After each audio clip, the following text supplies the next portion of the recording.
Master साहब संकेत के फोन कैसे वो लड़का एगो लड़की के सुभराई देख के बड़ाई करता मास्टर साहब। सज धज के मेकअप के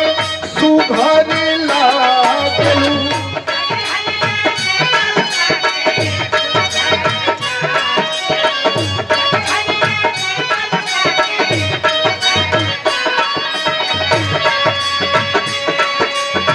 लेकिन मैं सबका से सुपर लागलू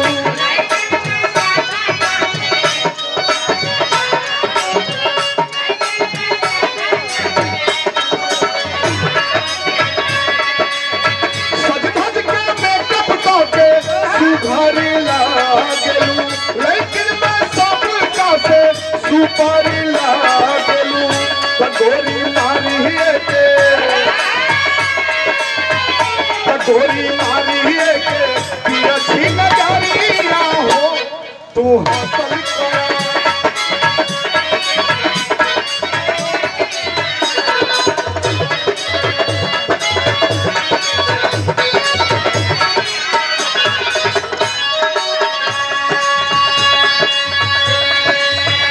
और ये अमर भैया वो लड़का कैसे कहता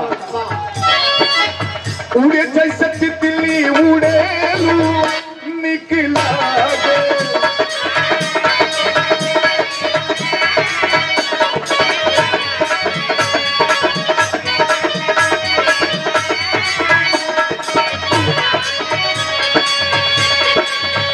जान अंगड़ाई ही चबुलेलू भागी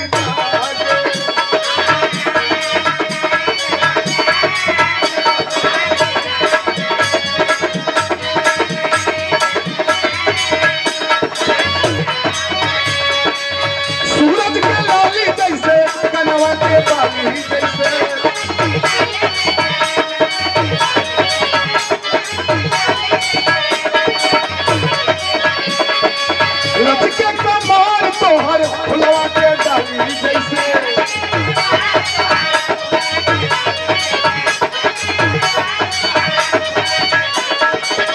सूरज के लाली जैसे कनवा के बाली जैसे लचके कमार तोहर फुलवा के डाली जैसे लाहे लाहे उठे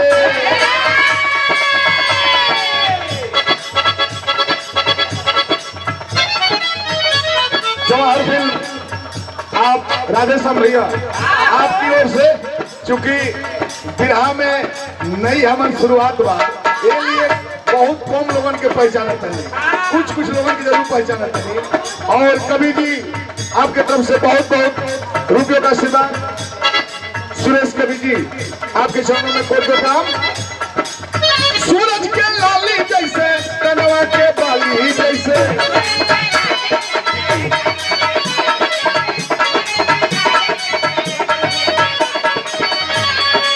लचके कमार तोहर फुलवा के डाली जैसे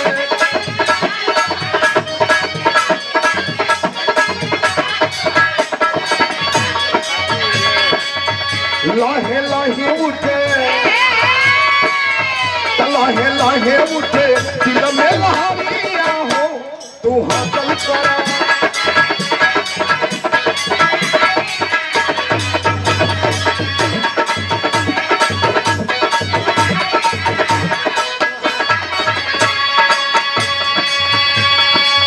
ये जनो लागत किसी नहीं देवा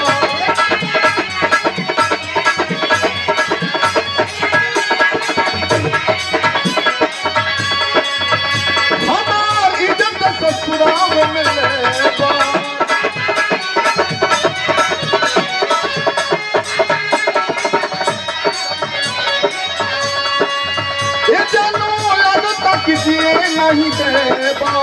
हमारी इज्जत ससुरा में मिलेबा नशा चढ़ल बाटे